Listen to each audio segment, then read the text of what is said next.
We have the Taiwanese index, which is up around 130 points. Prime Minister Narendra Modi arrives in Moscow for the 22nd India-Russia Annual Summit. For the Nifty Bank, watch for 51,996 to hold. So ITC is showing signs that maybe it wants to get out of that zone that it's been in. The company on an overall basis has flattish sales growth, double-digit constant currency growth. Nifty is starting about, 18-20 points higher.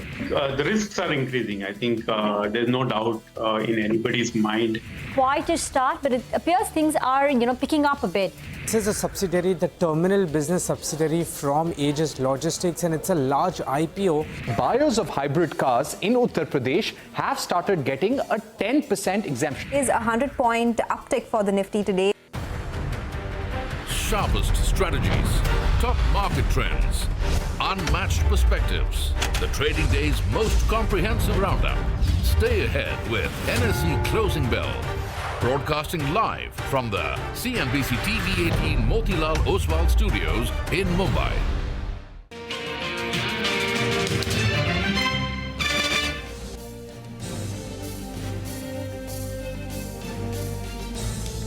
Okay, it's a good-looking screen. Indices were flat yesterday, but no such problems today. Markets are up 0.5% odd, across indices. We'll sort of talk about markets in greater detail. This is Closing Bell. As always, we're coming to you from the CNBC-TV18 Motilal Oswal studios. I'm Prashant. With me, my colleagues Reema and Nigel. Guys, good afternoon. Hi, afternoon. New record highs for our markets and consolidating now above 24,400. I think we have a star mover, right? It's Maruti. Yeah. Without a doubt, it's Maruti. And really 6.5-7% move on a stock, which, by the way, it started in the morning with a 3% pop. Since then, it's added 4.5% on top of it. So it's quite something. And we'll focus on that one in greater detail. The auto index is, thanks to Maruti, up 2% as well. PSU banks, pharma, FMCG are some of the indices which are higher. You got the small cap index, which is up 0.5%, mid cap index, which is up 1/3%. You got gains. And it's not just, of course, the indices which are doing well. Lots of stuff which doesn't find any mention in any of these indices that is also doing well. Outside the indices, the smaller micro caps, it's absolutely a vibrant rocking screen out there. And really, you go down the list of stocks and every day you find stuff, newer stuff which has not performed for a couple of years, and suddenly it's in the mix and you wonder, well, what has changed? Is something happening at the margin? I think more than anything else, the one explanation is essentially people running out of ideas and expanding their horizon of what they want to do, what they can do, because otherwise, it's been a pretty sharp, strong run-up in well-owned names, especially. So you're essentially looking outside of the well-owned list and down the market cap curve and outside of the benchmark indices. I think that is the one explanation which I think makes sense with what is going on with so many parts of the market right now. Prima. Well, some of those pockets today are the refining names. So at Chennai Petro, MRPL are seeing outsized gain. Tea stocks are flying high. Pull up the tea names like a Jayashree Tea or Rossel India, Harrison Malayalam. These are stocks which are up close to about 12%. But can't take away from the fact that today the markets have hit new record highs and the Nifty is holding on to levels of 24,400 and consolidating. The star stock has been Maruti, but giving it company is also M&M. You've got Hero MotoCorp and ITC.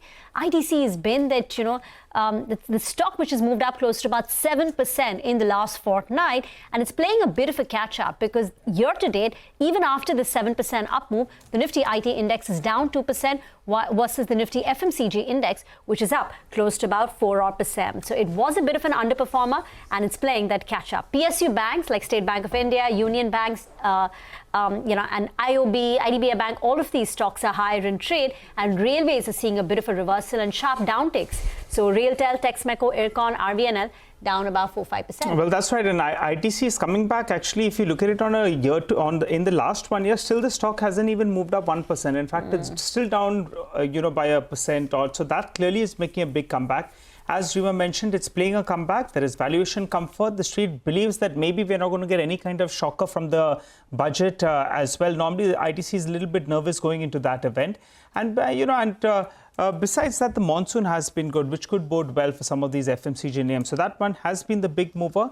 Now, in fact, it's breaking out at around that 450-odd mark. How do you trade the final hour of trade, though? We have Mitesh Thakkar who joins us. Hi, Mitesh. Good afternoon. Good to see you. Well, we're sitting with a gain of around 100 points odd, but I think the bulls will want the Nifty to go ahead and decisively conquer the 24,450-odd mark, which as of now has not yet happened. How would you approach trade? That's right. I think, the level to capture is 24,450. And while we haven't captured it, we are now, decisively close to it because the option, I think, is at 24,500 and then 25,000. So 24,500, 450 zone would be important just as you approach the 24,500 mark. I think it will be an important level. Let's see how it goes. We've not still traded the index because, while we've made a new high, the indicators are still flat. So there's no sign of a vibrant breakout taking place. So we'll keep our wait and watch mode on. But I think as you were rightly highlighting, it is the individual stocks which are showing good traction. And that's where, a majority of action is taking place. I have a buy on M&M with a stop at about 2,900 for targets of 3,010. And Lupin is showing good continuation after the breakout. So Lupin is a buy with a stop at 1,780 for targets of 1,850. Okay. Stay on, Mitesh. We'll come back to you. Deepak Shenoy from Capital Mind is with us. Deepak, Maruti 6.5% up move. We've heard the news now, but does it warrant this kind of a 7% uptick that we're seeing? What explains it? Hi, Rima. I'm sorry. I think I might have missed the news. In fact, I just saw the numbers being up, so maybe I'm not aware of why they've gone up. Is this because of the numbers or is this something else? So Maruti is moving up because Uttar Pradesh has waived the registration fees on hybrid cars. Yes. So that's the only piece of information that we have. So a bit of an incentive towards hybrid cars. So Maruti is reacting positively to this, but it's in Uttar Pradesh. Yes, it's. I think it's specifically for the sugar lobby because in a pure electric car you can't have any ethanol blending. So and they've given so much, to sugarcane farmers. Specifically matters to UP and Maharashtra. So I think the UP government has decided that you can't have electric takeover, even though it may be more efficient. So hybrids are better in that context. So and hybrids can actually do a very good job with running on higher blends of ethanol as well if the engines are right. So I think that prompted them. Maruti has almost no presence in electric. M&M does. We own M&M for that, as a disclosure. So in that context, kind of more biased towards M&M and perhaps some of the larger vehicles in this format. But I think good for Maruti as well. It's been a good year for the auto industry in general. I think in the stock markets, hopefully the sales numbers also start showing up. Right, but in this case, so Maruti has sort of lots of models which offer it's a combination of CNG and petrol, right? I mean, so it's got a strong portfolio in that sense, and there are some estimates which suggest that for Maruti, I'm just looking at what the numbers are, but UP is about 12% of Maruti's domestic volumes in FY24. And of course, I mean, hybrid is very, very small, but it's a very strong sort of move on the stock, I guess, also because it's sentiment positive, right? What can happen in other states, etc. It's a growing market. Yeah, I think UP has the most incentive, but not really any other state. So why would Karnataka, for instance, want to do that? Because we don't have that many sugarcane farmers in comparison with Maharashtra and UP. But I would say here the big deal is Delhi. It is not actually UP itself. People in Delhi can buy cars in Ghaziabad or Noida, qualify for the lower UP numbers. Delhi is one of the largest registrations of cars as a single region. NCR region in India is probably the highest percentage of cars as a representative region compared to any other in India. It's been like that for about 30 years now. So maybe that's what drives a lot of potential here, because you could stay in Delhi, buy a car in Noida, and still drive it around without having to pay any specific taxes. Whereas in Karnataka, if you bought a car in Tamil Nadu, you'd end up paying a lot more taxes. So the cross-state kind of mechanism isn't there. These are also added factors here, which probably play into thought processes on growth. Plus, Maruti entirely gave up its entire diesel line a couple of years back. So they said no more diesel. I'm an unfortunate, victim of that because I own a Maruti diesel car, but it's a good car, but they've stopped the entire line. It gives them more potential as well. So I think overall good sentiment there, but does it warrant a 6% gain? That is, the market's call. Perhaps I would wait to see the numbers, but it will still take some time for much of that to show. All right. Hi, Deepak. Good afternoon. Good to see you. And let's talk about ITC then. That's playing catch up. You're just pointing out that the Nifty is up 25% in the last 1 year and ITC is actually down a couple of percentage points. However, today you're seeing the stock move, I think, put today as well as yesterday's move together. Last few sessions, it's up nearly around 8.5–9%. What do you make of the stock at around 455? A couple of reasons why the stock could be higher. It's playing catch up. It's still valuation-wise trading at around 24 times, or with the yield of close to around 4%. The monsoon has been fairly good, and the street is not expecting any kind of shocker from the budget, going by the stock price move. At around 455, what's your view? I think it's the cheapest FMCG company around, to be fair. I think, Najil, the problem really is, ITC has been subject to a lot of, thought processes around tobacco and FMCG. It's more an FMCG play now, according to me, in the longer term. And because it has such a large rural supply chain, they're going to benefit in some way if the government kind of in the budget gives some more impetus to rural development and perhaps infrastructure development in the rural areas, which will probably help ITC. And to be fair, many of these quality names, whether they're ITC or some of the others, have actually lagged the market severely in the last couple of years, which is why a lot of quality-based funds have not really been able to make any meaningful headway in comparison with the indexes. So maybe you're right, it's a catch-up play. IT did a catch-up play maybe a week or two back. So FMCG was the other laggard. So I think it's every there's a little bit of sunshine on everything nowadays, but at different points of the day. Analysts also pointing out, as Nigel was saying, there is a low chance of another cigarette tax hike because we saw a minor tax hike take place last year. And analysts are quick to point out that we seldom have 2 consecutive years where there is taxation on cigarettes. Otherwise, there is an increase in the illegal consumption of tobacco. And therefore, the probability is quite low that we will have anything adverse coming out on the 23rd of July on the budget day. So, Deepak, any new ideas from your Ken? Not so many. Actually, we're still bumping up the old ideas. We still have LIC, L&T. I think L&T has actually done something interesting recently, starting to get into some more areas. Now they're talking about semiconductors as well. But there's also a few other companies that have been in our portfolio for a while. For instance, Keynes, which is in the semiconductor space by itself, and has a pretty big field ahead of it in terms of potential expansion.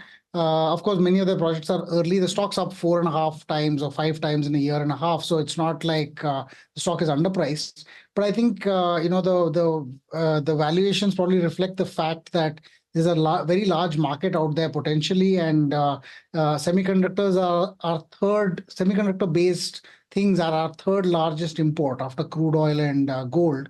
So it makes sense for India to at least provide more impetus for domestic companies to add value in that space. Additionally, I think the defense and the shipping plays, shipyard plays, are still going strong. The field there is, it's not 1x or 2x, it's been 5x or 10x higher than what they were maybe 2 years ago. Stock prices have also gone up correspondingly, but we still hold some players there. Lastly, I think we've been very positive on high-end manufacturing in India. So companies making machine tools or higher-end manufacturing of engines and so on are companies which are in our focus. So we've added more to them. I'll wait for results before I actually add a new idea. But I do have some, very small amounts of cash, so maybe useful to deploy it after the results. I like how you said it. Everything gets some sunshine at various points in the day, right? And the sun is really shining on it's not shown in many years. It's really quite something. Remarkable markets we're kind of experiencing. Paytm, I remember Deepak used to have some a position. It started to. I'm sure you would have read that interview with Vijay Shekhar Sharma yesterday. And do you have that position still, or what? Do you have a view? No, we're not allowed to comment on Paytm. We have a conflict, so we've not owned it for over 2 years now. So just no comments at all. Okay. Any of the other, the PB FinTech or the platforms essentially, or Zomato? Swiggy, by the way, there was another story today saying that in secondary markets, Swiggy shares have started to change hands ahead of the IPO. Of course, it's got Zomato as a valuation benchmark. Thoughts? Yeah, I think Swiggy has been talking of an IPO for a while. It's for a change, a Bangalore-based company that's going IPO. I think that will be an interesting thing. Also, because Zomato has been the only player in that sector. Though Zomato, I think, is going up more on the lines of Blinkit showing better numbers. Swiggy has relatively lesser share in the instant delivery of grocery segment, but pretty good numbers on the restaurant delivery front. I like these plays for the restaurant delivery business more than the grocery and instant delivery business, because I think at some level this is just too competitive a space for anyone to get a clear win, even with all the dark store dynamics.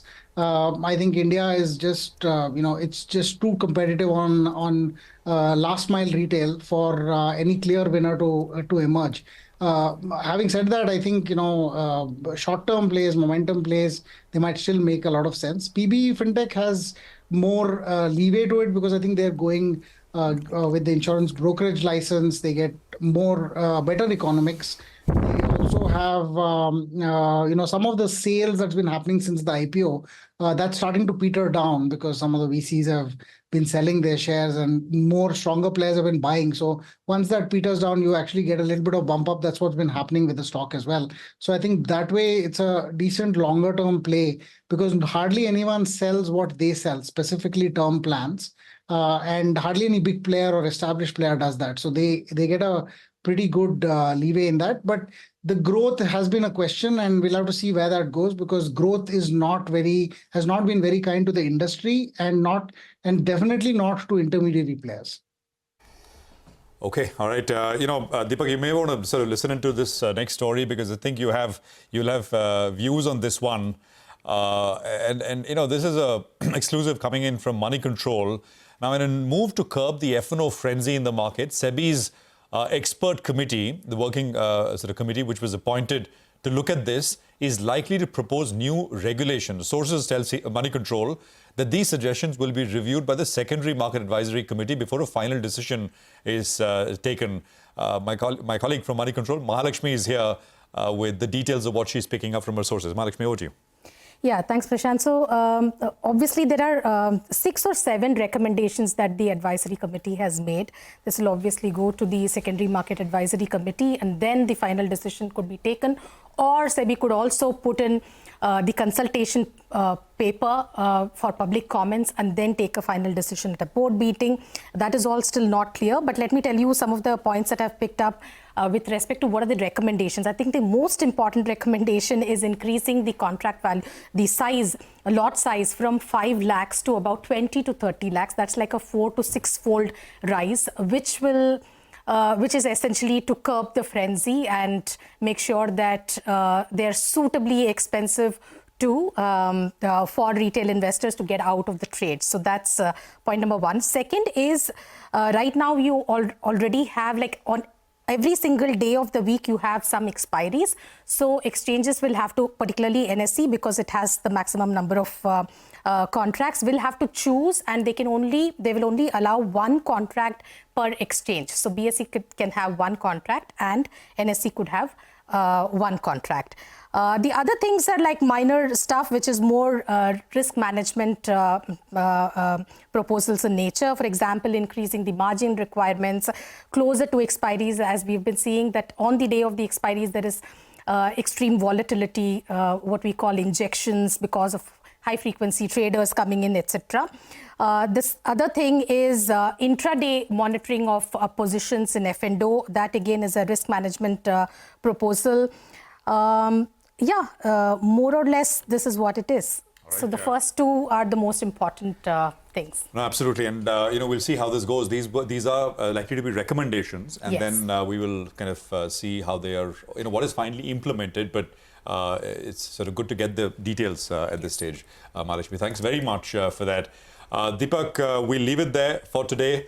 We'll sort of have you back once we have, these are important sort of recommendations which are being made. And I think there'll be a fair bit of debate around this, since it's the largest market now, largest futures and options market in the world now. We'll take a quick commercial break here as well. On the other side, we'll have Vijay Kedia. He's, of course, a large individual investor, really needs no introduction, joining us from Ahmedabad.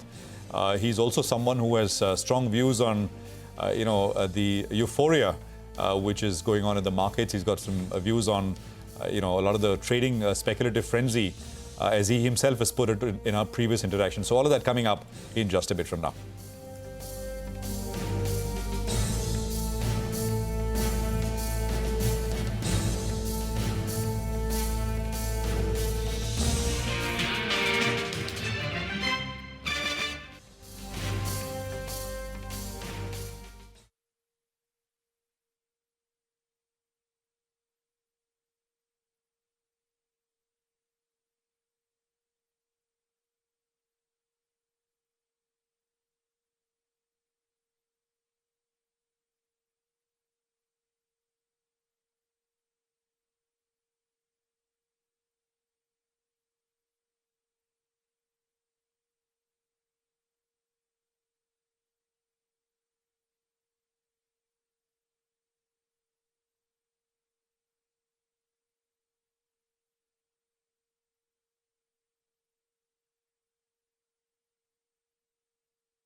Welcome back. As promised, we have Vijay Kedia now joining us. He's a large individual investor. He's managing director at Kedia Securities.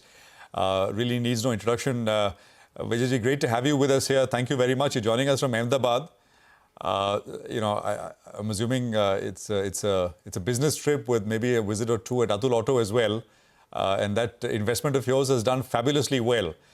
But today, let me start by, we'll talk about the electric vehicle theme, etc. But let's just start with the markets, because every time we speak with you, between the last interaction and this interaction, markets are up a couple of thousand points, literally. Right? I mean, that is the kind of remarkable markets that we are in. I don't know if you just heard our colleague from Money Control, Mahalakshmi, was talking about the, some of the measures which SEBI is now SEBI expert panel is looking at to curb F&O, the huge frenzy in F&O trading. It's something that is close to your heart as well. I mean, you have over the last 1.5 years, spoken about investing, not trading, looking at the longer term, etc., etc. So how do you look at this? What is your view on the markets right now? Let's begin there. So I have been talking about all these things not for last 1 or 2 years, maybe for last 10 years or something. The first song I had written about against this F&O and all, maybe in 2016 or 17. Anyway, now, unfortunately, I could not hear what Mahalakshmi ji talked about all these things. But I am very much sure that the SEBI is really, working very hard, and they really want to stop this frenzy, which is or this euphoria which is going on in this market. SEBI is definitely worried about it. And if I can use the word, I think it is not euphoria. It is like a stampede in the market. Even here in Ahmedabad, whoever I am meeting who is not at all related to stock market and from different walk of life, different field, business-wise, career-wise, and everybody is talking about stock market only, that they want to trade, they want to make quick money, and they want to break their FD, and they want to. Somebody was telling me yesterday only that he's working in some IT firm and all, and he want to quit and again join stock market and all. So I think that this situation is not. Personally, I may be wrong because I have been proven wrong many times in the past. But I think this will not end well. So SEBI should take very strict action to curb this kind of frenzy in the market or stampede in the market. Vijay, you say stampede. Stampede, people get hurt in a stampede. Here, people are making money. Hand over fist, maybe a little too easy, right? And you talked about Ahmedabad. If there is one city where people will talk about markets, it is Ahmedabad, right? So it is not. But are you saying that it is getting a little too much? I mean, the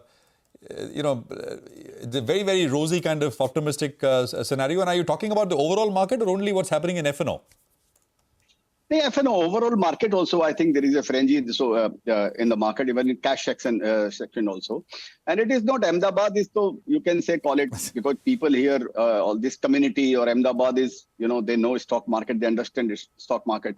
I was in Bhubaneswar 5 days back, and there also people were really talking only about stock market and all, what to buy, what not to buy. And most of the people were discussing about a future and option only. So this option is a new buzzword, in India now. Every Gen Z or whatever you call them now, they want to try their luck in option, future and option. So it is going out of the way, no doubt about it. Vijayji, afternoon. Rima here. Give us your views on the budget, because you are of the opinion that we will see some sort of taxation on capital gains. So first your view, and if it does come in any form, how much will this be the straw that breaks the camel's back? Do you think it's going to hurt tremendously? How will the markets react? If you ask me, I think there's some tinkering capital gain tax is going to happen. Maybe either they are going to increase the tenure, which is now 12 months, maybe they will increase it to 24 months, or they will increase the capital gain tax rate, which is 10% to maybe 15 or 20%. I think it is going to come because best time is the best time to bring any reforms. Okay, when in worst time you cannot bring all these reforms. And I will give one different perspective, Rima. You see this, whatever volume is happening in this market, this is 90% or more than 95% volume is of future and option only. Hardly 10% people are investors in this market. And out of those 10% of those 10% are long-term investors who really hold the shares for 12 months or beyond that. So I don't think ultimately it is going to hurt the masses and all. On the contrary, all these people who are indulging into this future and option and buying today and selling tomorrow, and this momentum buyer and momentum trader and all, they will be happy because they are paying full tax. Okay, so I don't think it is going to hurt the market. As it is, market will need some excuse, to cool down. So maybe that would be an excuse to cool down the market. But I think government will certainly consider. This is what I personal view. If it does not come, good. I would be happy. Hi, Mr. Kedia. Good afternoon and good to see you. And what I fear is when I go home from work, I go in a cab and sometimes the cabbie is already, he's looking at the rates, he's trying to do something. I'm happy when I'm going home because I know the market is shut. Otherwise, they have it at their display, which makes me a little bit worried. So you're calling for some action from SEBI. You're saying maybe the government will tinker with the rate or maybe with the tenure as well. So let's see how that goes. But let's focus on a couple of themes. One theme that has come to the forefront for the last couple of years at least is the EV theme.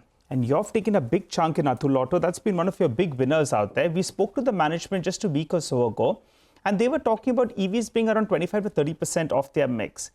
Don't you think but that valuations now have got a little bit expensive for a lot of these EV plays? Atul Auto, I think the other way you're playing it is precision camshaft as well. So give us your comment on it. So we are not discussing about any individual stocks, but just for reference purpose, since you took the name of Atul Auto, so let me tell you, not Atul Auto, all electric, all EV shares, you name any shares, all are expensive in this market. So and all are rising on this expectation that that earnings will catch up. So if suppose if earnings don't catch up in next 6 months to 12 months, then of course they will also go their own way. So as on today, if you ask me, looking at the previous past balance sheet or past numbers, all those shares are expensive. Okay, all right. So EV is a little bit expensive, the theme on the whole. But future is bright. But future is bright. Again, you have to take a call that you want to take a call for 6 months or you want to take a call for 5 years. If you ask me, since I am invested, I am taking a call for 5 years. So that difference, that perspective change of that different opinion is because of this only. Got it. Okay. All right. So you need to sit in it for a longer ride. You can't be looking at this short ride out there. So that's on the EV themes, expensive, but there is a runway. And in the years to come, we'll see that culminate. So that's good news. The other theme you've been quite positive on is on the infra theme. And that's as well, a lot of investors, they have been talking about this infra boom here in India. One of the stocks that you're invested in is Patel Engineering.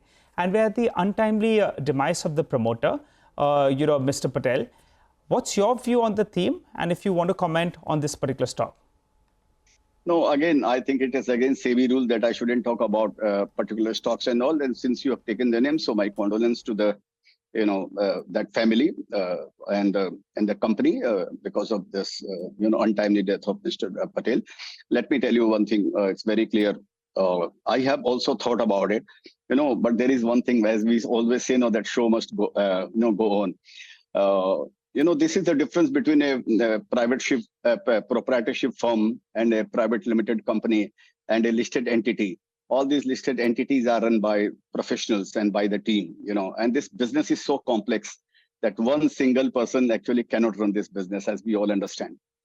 So I think this phase will also pass, and of course, and this company is quite old. So I think they will manage. I remember one thing, Nigel, on this topic. I remember one thing.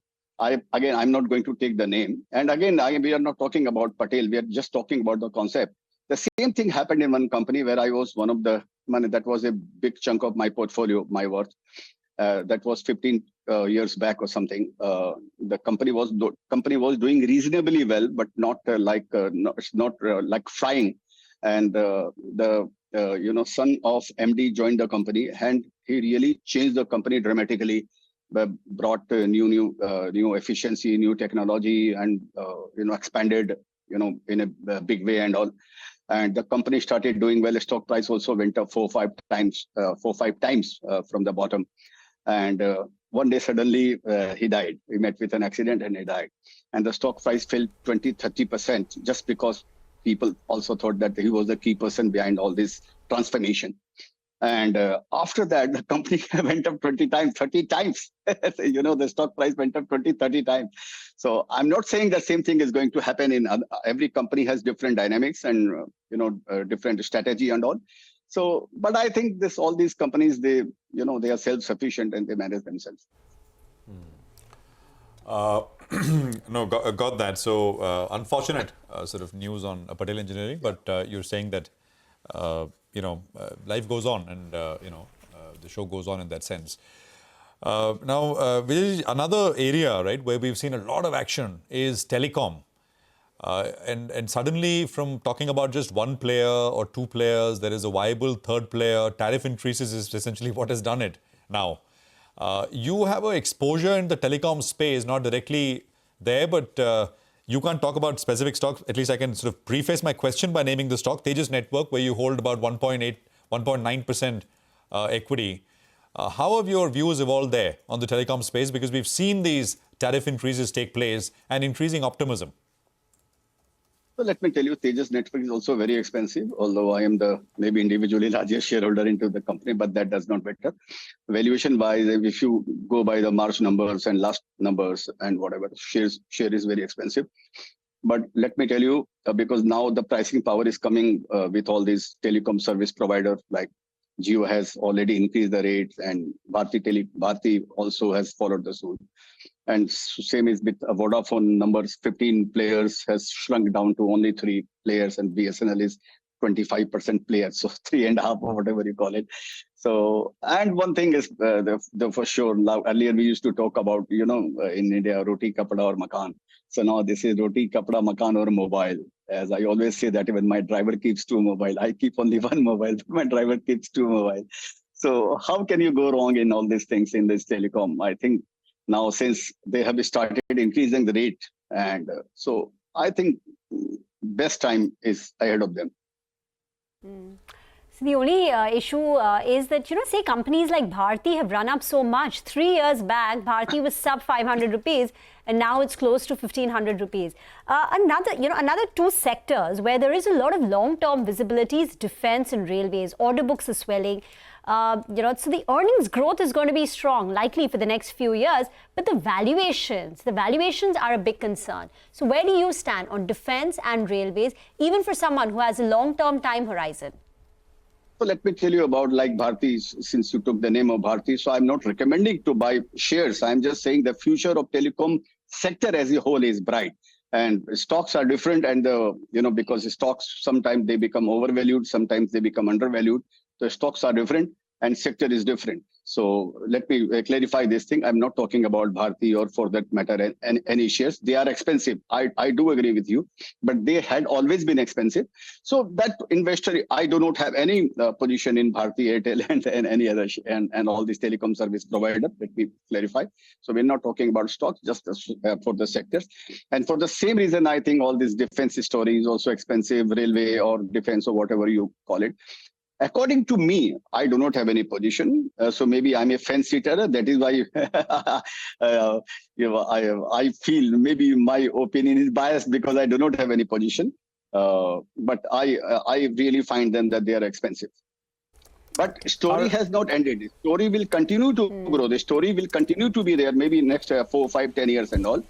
But stock market keep on adjusting. The price keeps on, adjusting itself. So this, again, as I said, you have to take your call that if your position is for 5 years, then it is all right. But if your position is for 3 months, 6 months and 1 year, then you should be worried about it. All right, Mr. Kedia, just wind this down then. Defense as well as railways, well, a lot of people will be looking forward to the budget because they'll be expecting some kind of continuity of policy and also, in terms of spends. You've already told us maybe we could see some tinkering in the long-term capital gains. That could be a possibility. Hopefully it doesn't happen. But what else will you be looking forward to in budget 2024? I think ultimately whatever policies has been laid down, been declared by this government, I think that will keep on continuing. Infra will certainly get a big push. Anything which is, economy or GDP enabler, I think that will be, they will push all those reforms and all. And of course, the biggest worry, if you ask me, what is the single most worry, reason to worry about India is that unemployment. So I think government will also take some decisions, to create income, whether it is rural or whatever it is, and to create jobs and all that. That should be the priority of this government. This is what I feel.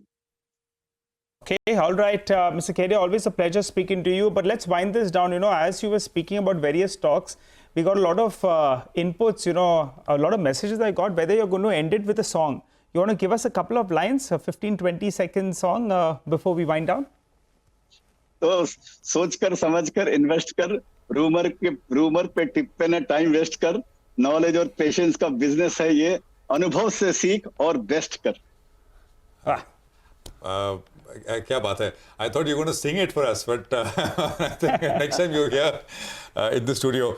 There's just one last question. When you see your portfolio stocks, and these are stocks in the public domain, especially where you have more than 1%, and you own many of these for a long period of time. Most have done very, very well. If you had, you said that I think you did say that cash is little, you're invested, right? But if you had cash, where will you, are there any sort of, is there value in any of these things without naming companies, any of the sectors, or where there is growth potential also? Because a couple of times you said growth is there, but valuations are rich. But is there any area where both are reasonable? No, I won't invest anything in this market. If I have fresh money, I would not invest any money in this market. For the simple matter, maybe there is a value in the stocks, but if market falls, that stock will also fall. If entire market falls. So maybe just to give peace of mind, just to have peace of mind, I will not invest in this market. I will just be a fence sitter or cheerleader and enjoy what is happening in the market and watch the match. But at the same time, even though for your own holdings, a couple of times you said that they are expensive, but you're not you're not selling anything, right? Because no, I'm not selling in a meaningful way because, as I said, that I'm not playing the test match. I am playing the series. So I in the past also I held so many shares which I continue to hold for 2 or 3. I showed them 2 or 3 bull markets. So I have habit of this. So I'm not worried about that. So I will hold them. As on today, as of now, while I'm talking to you, this is my view. Maybe I will change my view after our interview is over. But as on today, I feel it's okay, no problem. No. As Rakesh ji used to say, I reserve the right to change my sort of view. Right? That is always there. But since you are firmly of the view that generally it's looking very expensive, and it's not a question I would ask you normally, but we're at what, 24,000, almost 24,400, 500 now.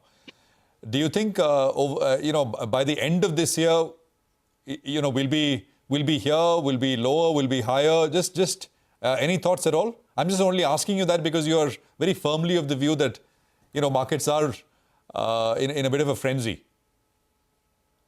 Difficult to say, but I don't expect that it could be higher than where we are today. This is what I feel. Yeah, it shouldn't be higher than where we are today. Okay, all right. Got that. Vijayji, great to have you with us here. Thank you very much. Enjoy your trip in Ahmedabad, and we'll see you back once you're here in Mumbai. And look forward to our next one with some songs here in the studio. Thank you very much for joining us. Okay. So that is Vijay Kedia with his thoughts on the market. We're up 100 points, by the way. 24,430 is where we are trading at. We'll take a break. We are back with some short-term trading ideas with our technical experts. That's coming up next.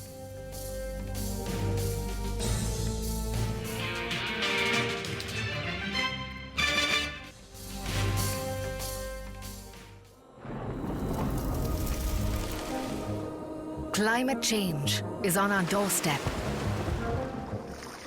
It's time for a revolution to take root. And it starts with 1.4 billion Indians. It starts with one tree. One tree for humanity. One tree for Mother Earth. One tree for a future. Project One Tree, a News 18 network initiative.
Well, the wish list was that we end virtually at the high point of the day, and it appears we're on course for that. Pharma stocks have moved up in the last few minutes. You have Divi's Laboratory, you have Sun Pharma. Both of them have spiked a little bit. BPCL as well, that was trading in the red, that's moved into the green. And Hindalco as well has moved up a little bit. So some of these stocks, they have moved up, explains why we're closer to around that crucial number of around 24,440 odd. Mitesh Thakkar is back with us. Mitesh, you've got a couple of buy or sell recommendations for a reverse trade in the next few days? Nigel, I have, in fact, two buy calls because the market, despite the fact that we're close to the resistance, the market is closing near the day's high, and then you always have this chance of continuation happening. So we'll go with the BTST and MFSL with a stop at 1,004 or 4.5, and look for targets of around 1,030. And a buy call on MRF. Paris stocks are showing some good traction today, and MRF is breaking out. So that's a buy, not a BTST, but more of a positional buy. Keep a stop at about 12,700. 1,27,450, and look for a target of 1,40,000 here. After 3 days of consolidation today, you've seen the markets move up close to about 0.5%. Autos is the star sector. The Nifty Auto Index up more than 2%, and Pharma too has started moving up. The Nifty Pharma Index up 1.7%. Fertilizer names are coming in for buying. So NFL is up 4%. Madras Fert is up close to about 8.5%. Jay Bala is now with us from cashthechaos.com. Jay, afternoon. Thank you for joining in. Little bit of consolidation, but now you're seeing traction. The Nifty, the sensex, both of them have hit record highs in today's trading session. What's the setup looking like? Hi, Rama. Good to be here. See, the market continues to be up as long as it stays about 24,000, the round number. In fact, support is about 24,026 or something. But, you can take that round number as a very important support. Unless the markets were to close below that level, this stretched up move continues to proceed ahead. The nearest resistance for Nifty is about 24,650. And for the banking index, the resistance comes about 54,000, a long-term trend line. So the markets are still continuing to inch up, but continues to be stretched until the markets turn below 24,000. I think there's not much to worry about on the downside. Okay, all right. Hi, Jay. Good afternoon. Good to see you. And Jay, what about individual stocks? What are the ideas you have for us? Yeah, I have, as usual, two names. One is Pidilite from the F&O space. I think it's got an unfinished up move towards fresh record highs about 3,500. I think it will hold up the support at 3020. So the objective of 3,500, the stop loss of 3020. And the next one is from the mid-cap space. It's KRBL. The stock is breaking out of an inverse head and shoulders pattern. The stock has been underperformer since 2017, and usually inverse head and shoulders pattern marks the start of a huge reversals if it were to come after a prolonged decline, and this is possibly the case. We'll be very conservative. Place a stop as about 282 and look for 380 and possibly much higher, but we'll take it conservatively because the markets are stretched. Okay, all right. Jay, I request you to stay with us. Let's focus on the general insurance stocks. They are buzzing in trade post their Q1 updates. Yash joins us with a detailed analysis on that. Yash? Well, Nigel, before I get into individual players, the industry growth in the month of June has slowed down as compared to April and May. So the industry in April and May was growing at 15%. That has now, in the month of June, slowed down to 9%. The first quarter growth for the industry stands at 13% growth as far as the premium is concerned. What hasn't changed, though, is that ICICI Lombard is the player which continues to outperform the industry average growth in the month of June as well. So for ICICI Lombard, the June premium, that grew by about 16%. The first quarter premium, because of even stronger April and May, the growth for the first quarter stands at 20% in premium collection. The market share in first quarter FY25 versus first quarter FY24, there's a gain of about 62 basis points for ICICI Lombard. New India Assurance, the downfall continues. If I could say that June premium is up just about 4%. The first quarter premium growth of just about 3%, sharply underperforming the industry average. The market share first quarter FY25 versus first quarter FY24 is down 203 basis points. Go Digit General Insurance, the recently listed company, June premium growing at 13%, first quarter premium growing at 18%. Market share, there's a growth of about 11 basis points in the first quarter. Star Health Insurance, the standalone health insurance industry average growth stands at 22%. In the month of June, Star has grown by about 16%. First quarter growth for Star stands at 18%. Now, market share for Star Health Insurance amongst all general insurance companies, if one were to see, stands with a gain of 21 basis points. But amongst the standalone health insurance players, there is a contraction of about 252 basis points when it comes to that market share. Okay, well, thank you very much for that, Yash. Appreciate it. Let's focus on one stock where I think there is some activity, Emami. Citi has issued a buy rating on the stock after, they've also raised their price targets. Mangalam is here with details on this one. Stock's up almost 4% now. Mangalam, over to you. So the stock's been doing well. If you look at Emami over the last 3 months or so, it's up almost 70%, a little over that as well. A couple of factors working for them, and I'll talk about what Citi says in just a bit. The most important thing is that they have a portfolio for all seasons. So they do have the winter portfolio. Alongside that, they have the summer portfolio. So both those seasons did well for them. For winter, especially the moisturizers, etc., did well for them. The extended winter in the fourth quarter. And now the strong heat wave is going to do well for their cooling products business. And as a result of which, the company is likely to report a good performance in the first quarter itself. Add to all of that, the hopes of a good monsoon actually is reviving sentiment as far as rural demand is concerned. So all these factors working for Emami in the very near future. Citi has increased their target price from 625 rupees all the way up to 900 rupees. And while they talk about the near-term triggers such as, heat wave, working on their summer products and monsoons, improving the demand from rural as well as some of their monsoon-related products as well. The long-term strategic initiatives that the company has been taking provide for re-rating of the stock is what Citi believes. So the most important thing, increasing their sales and distribution force on the ground. Secondly, looking at tech and digital at the same time, increasing the sales coming in from the newer channels like modern trade as well as e-commerce, which currently account for 20% of their sales. Increased revenue coming in from newer, products or innovative products is something that the street is looking at, along with the company looking at increasing their ads as a proportion of their sales. Remember, Emami has among the highest gross margins in the industry and is, as a result of which, able to spend more than other larger players in terms of advertising, despite having industry high margins itself. So those are a bunch of things that Citi likes in Emami. Remember, despite the 70% up move that we've seen in the stock over the last couple of months, still trading at a good 30-35% discount to all the other larger FMCG players.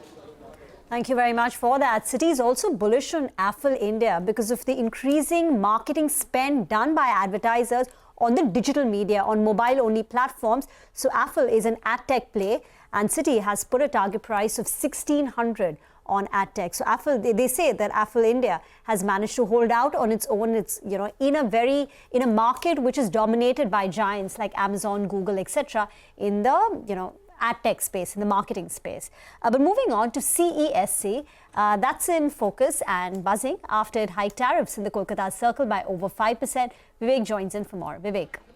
Well, that's right. So CESC is in focus today. What CESC has been asking the regulator for quite some time now has been there's been a twofold demand as far as CESC is concerned. Number one, to go ahead and hike the tariffs, which is still not fructified. Number two, they wanted to go ahead and put in a surcharge where they could go ahead and recover the variable costs on account of increased fuel prices. So, the second one has fructified. So from the month of June, CESC has gone ahead and started levying fuel adjustment charge to its consumers. The total quantum is 40 paise per unit, which effectively translates to a tariff hike of 5.7%. IFL says that this particular hike is good to cover CESC's incremental fuel costs and will ensure complete cost recovery.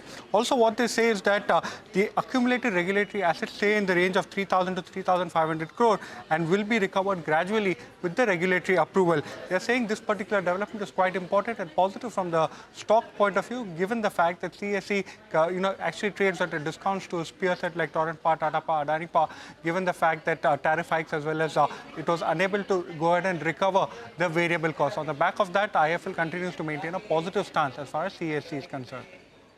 Thank you very much for that. Phoenix Mills is a big mover today, and that's up close to about 7%. Came out with their Q1 business update 2 days back. It's a good 25% year-on-year jump in their consumption and 13% on a quarter-on-quarter basis. Big move, 6.5% on Phoenix Mills today. Get into a break. We'll come back with more market talk. Stay tuned.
Welcome back. 5 minutes to go for markets to close. And after 3 days of consolidation, this is turning out to be a pretty terrific Tuesday because we are virtually closing at the day's high. We've been in conversation with Jay Bala of Cash the Chaos. Jay, we've been highlighting the catch-up played by ITC. That said, it's still an underperformer year to date or over the last 1 year. Do you see upside in ITC? Yeah, to me, ITC's move looks corrective. But if you recall from our conversations in April and May, I've said that FMCG index has got pending upsides to work with for 60,000, and that's what the FMCG index is doing. It's now at 59,000 unchanged, probably higher upside to come with. I'd even pointed out that the weight for the index will come from HUL, and the laggards in the FMCG space like Dabur and Imami, they would be making the move. And that's exactly what happened. And there's a slight change to that. There's a possibility that HUL could go back to test the all-time high at about 2,800. When it comes to ITC, I think the resistance comes at about 474 to 482. So that's even reasonable upsides if you're a trader. But I don't think it's going to fresh all-time highs. Okay, all right. Talking about global cues, I just wanted to focus on two of them. One was the dollar index. It gave you a bit of a fear, but then it cooled off yet again. So how do you see the dollar index behaving? And also, if you could give us your view on crude. That as well has cooled off from the last time we chatted. Went to around $88 per barrel. That's Brent. And then it cooled off. Your take? Yeah, most of the important global macros are at cross currents, Nigel. The dollar index, if it were to drop below 104, I think that will favor the bearish case. If dollar index were to cross 106.5, it'll be extremely bullish for the dollar index. And as I pointed out last week, the main strength could come from the weakness in USD/JPY, or the yen's weakness and strength in USD/JPY cross. When it comes to Brent, if Brent were to start trading above 87.5, we'll once again see a very strong move past 90. But that's not my base case. I anticipate Brent to drop somewhere close to 70s. But be prepared for what happens if the Brent were to cross 87.5, 88. That's an important decision point for me from the market, saying that my bearish view on Brent is wrong. Likewise, the US S&P 500 has gone on for about 70 calendar days without a 1% drop. So again, if that were to start turning on, there'll be some sort of risk of the Bitcoin already is below the April low. That's already signaling some level of risk off. So watch out for cues from these global macros. Okay, all right. Jay, we'll leave it there for today. Thank you very much for joining us. It's a pleasure and good conversation as always. So that's Jay Balav, Catch the Chaos. We're going to sort of start wrapping up things and where we are sort of leaving off today. So it's a pretty good close. Nifty, sensex, new highs. Bank Nifty, mid-cap, small-cap indices looking up and nothing to really complain. The one space where we saw complete kind of reversal, but it could be just a day-on-day sort of phenomenon, are the railway PSUs and the fertilizer PSUs. RVNL, Wright, Circon, so many of these names all down 4-5% today. There were some of the largest volume-led losers, and some of the fertilizer names like Chambal, etc. were also down. But there was so much else which took its place on the winning side. Rice companies and the LT Foods and the KRBL. Jubilant Dreva was a big mover, and so much else which really picked up pace. Some of course, what we discussed, Phoenix Limited, as Rima mentioned, CAMS was a big mover. Really long list of big volume-led gains today. Rima. Well, frontline action, the top gainer is Maruti Suzuki, 6.5% up, followed by M&M with a 2.5%. So the auto index was the best performing index today, up close to about 2.5%. ITC played catch up, closing up above 450. So ITC's gained close to about 7% in the last 2 weeks. Hindalco, Titan rebounds after losing for the last 5 or 6 trading sessions. A bit of a rebound taking place in Titan.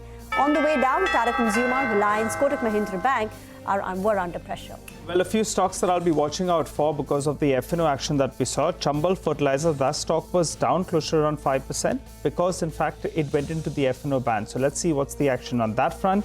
Hindustan Copper, it appeared that it was bracing to come out of the F&O ban. So let's see whether that happens. So at the end of the day, we'll be getting that file. So Hindustan Copper will be a stock in focus. It moved up towards the second half of trade. So keep an eye out on that one. And a couple of other names like IEX and Balrampur Chini, they could be making their way into the F&O ban. So I'll keep an eye out on all these stocks. IEX, Balrampur Chini, as well as Hindustan Copper. For the time being, we'll wrap up on this edition of Closing Bell, but you don't go anywhere. Markets Forward comes up next.